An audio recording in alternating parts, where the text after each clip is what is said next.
Mending kalau punya anggota DPR-nya baik kayak Pak Nuril. Kalau enggak, ngemis-ngemis sama pusat. Jawa Timur Khofifah Indar Parawansa akhirnya menghadiri persidangan di Tipikor Surabaya terkait korupsi dana hibah yang merugikan APBD kita 2 triliun. Saat ini saya sedang berada di Pengadilan Tipikor Jalan Juanda Surabaya dan pemirsa sekitar pukul 13. Kang Deddy Mulyadi sudah menjelaskan jauh-jauh hari, jangan korupsi, jangan bermain di belakang selaku menjadi pejabat, ya. Tapi yang sedang ramai sekarang, Gubernur Jawa Timur digeledah KPK dan ya harus memberikan keterangan. Ya, padahal Kang Deddy sudah mewanti-wanti para pejabat, para menteri, tolong jangan korupsi itu ya, terkait sekarang dana hibah, teman-teman. Coba kita simak dulu ya pidato Kang Deddy sudah menjelaskan jauh-jauh hari, dan kita nanti akan melihat nih seperti apa Gubernur Khofifah ya, sampai mungkin KDM terkejut mendengar ini. Mending kalau punya anggota DPR-nya baik kayak Pak Nuril. Kalau enggak, ngemis-ngemis sama pusat. Negara bukan punya pusat, negara adalah desa yang terhampar di seluruh Indonesia. Itulah pemilik saham terbesar negara. Betul nggak? Betul nggak? Nanti diatur. Saya sudah hitung itu. Saya dengan Pak Prabowo pernah ngitung. Pak Deddy, kata Pak Deddy, nyelesain kemiskinan pertanian gimana? Gampang, Pak. Bagaimana? 1, pupuk jangan dibikin susah-susah.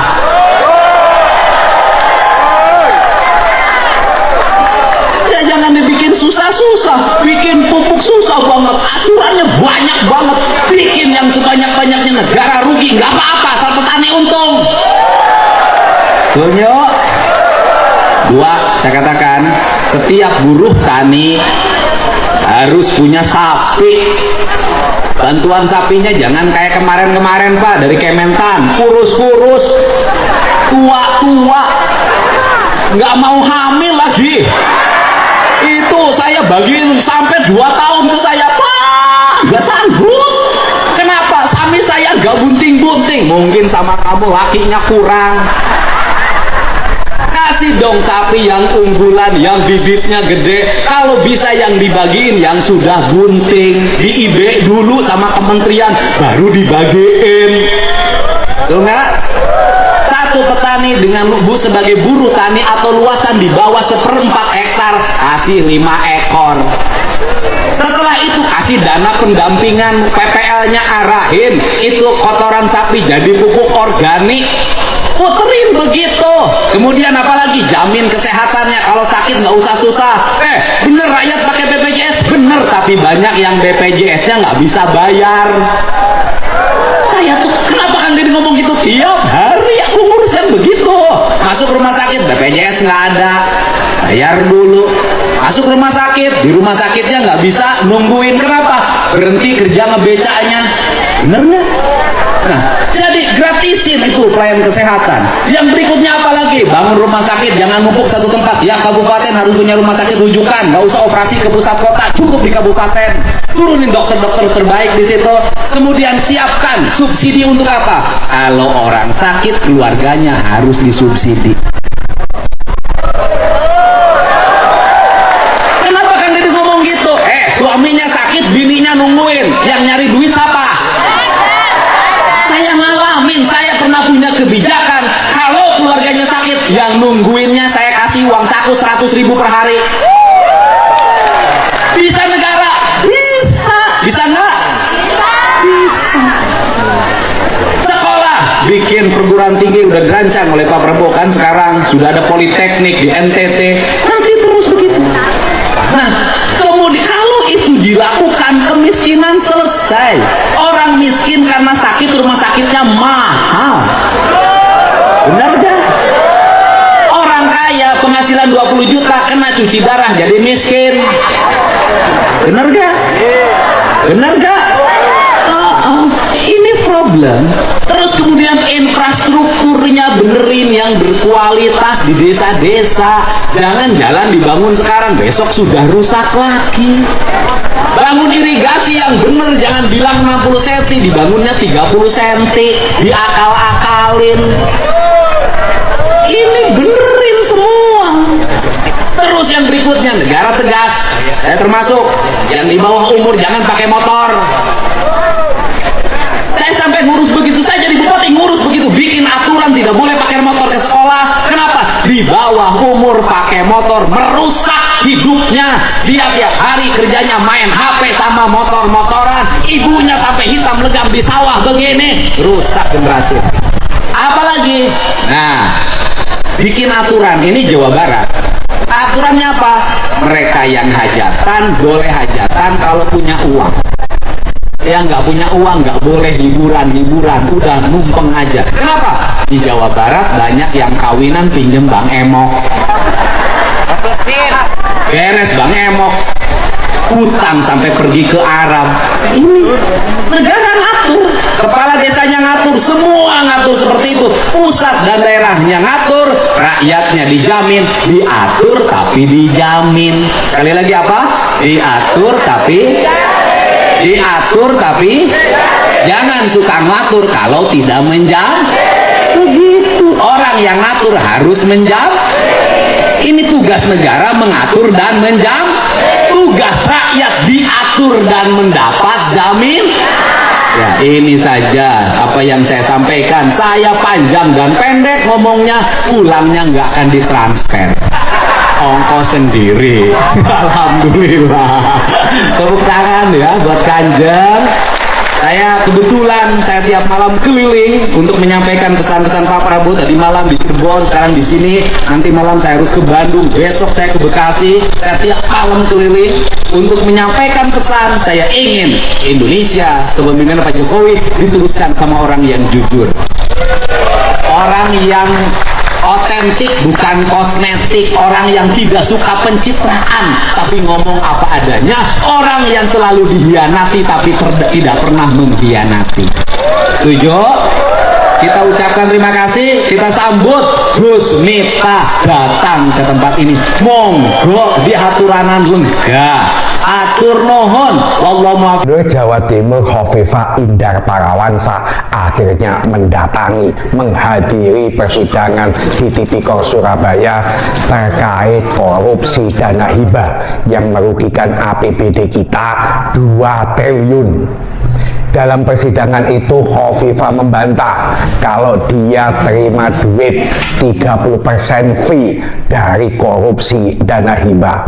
Teman-teman, siapapun boleh membantah, Mak Pipa juga boleh membantah, tetapi yang tidak bisa kita lupakan, kantor gubernur sudah digeledah oleh KPK, kantor wakil gubernur juga sudah digeledah oleh KPK.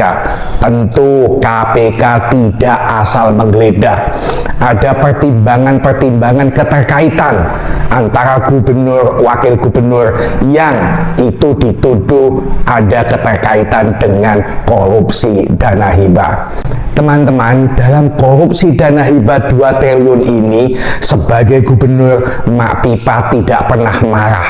Sebagai pemimpin, mestinya dia marah. Duit rakyat 2 triliun dikorupsi.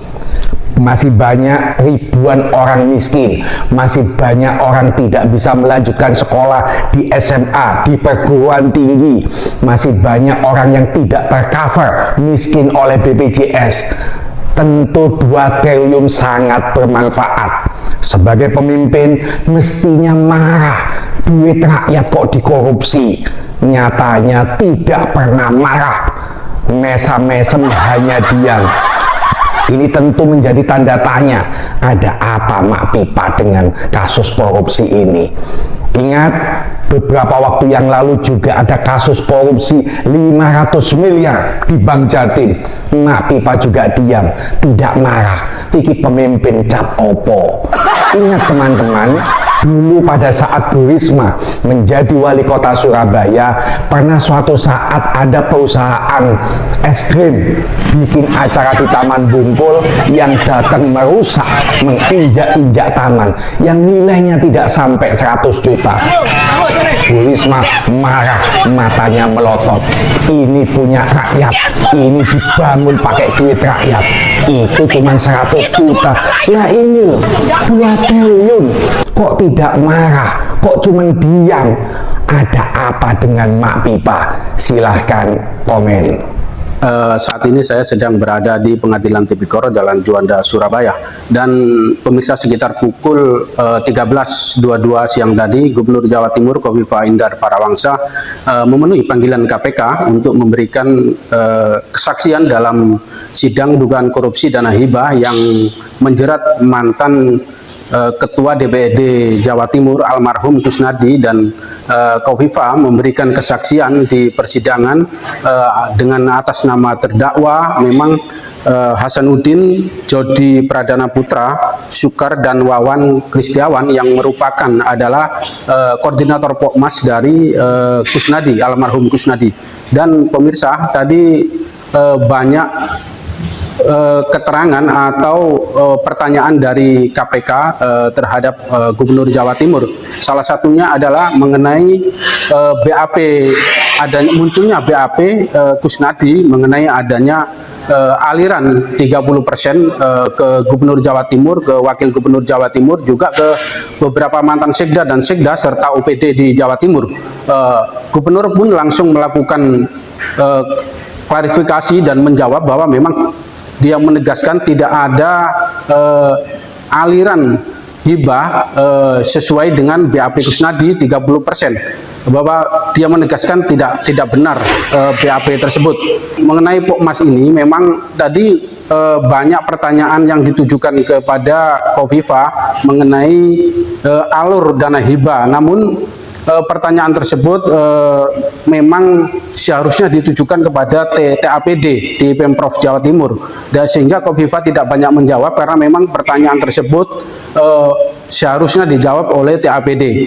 Berikut adalah petikan keterangan Gubernur mengenai BAP Kusnadi. Menyampaikan banyak terima kasih.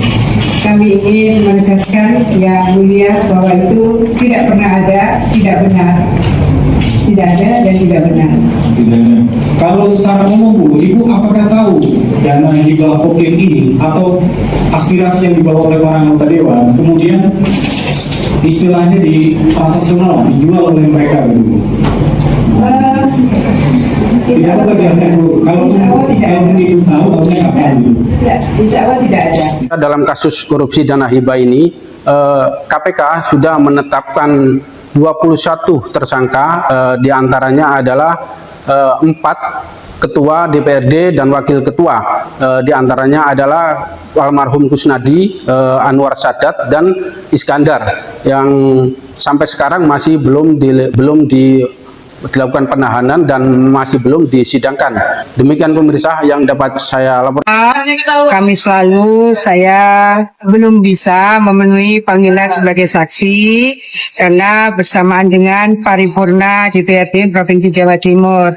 Saat yang sama Pak Wagub harus melakukan rapat koordinasi yang sangat urgent di Jakarta. Kemudian Pak Sekda sedang ada tugas di luar, sehingga kami harus berbagi tugas. Hari ini saya hadir untuk memenuhi panggilan sebagai saksi ini. Saya bersyukur bahwa saya punya kesempatan menjelaskan tentang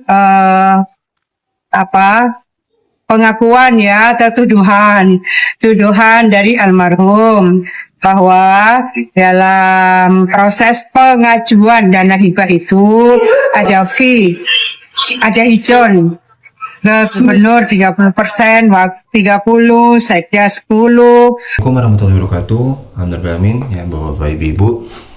Tadi kita sudah melihat yang mana ada pidato Kang Deddy Mulyadi menjelaskan tentang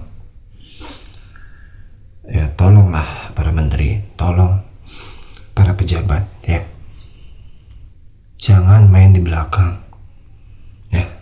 jangan korupsi, pasti bakal ketahuan ya. Fokus aja, udah fokus kerja, jangan tergiur ya, jangan tergiur harta yang sesaat ya, yang ada nanti malah menjerumuskan Anda ya, malah merusak karir Anda. Fokus aja, fokus bekerja untuk rakyat, ikhlas bekerja ya, bahagiakan rakyat, udah itu aja ya.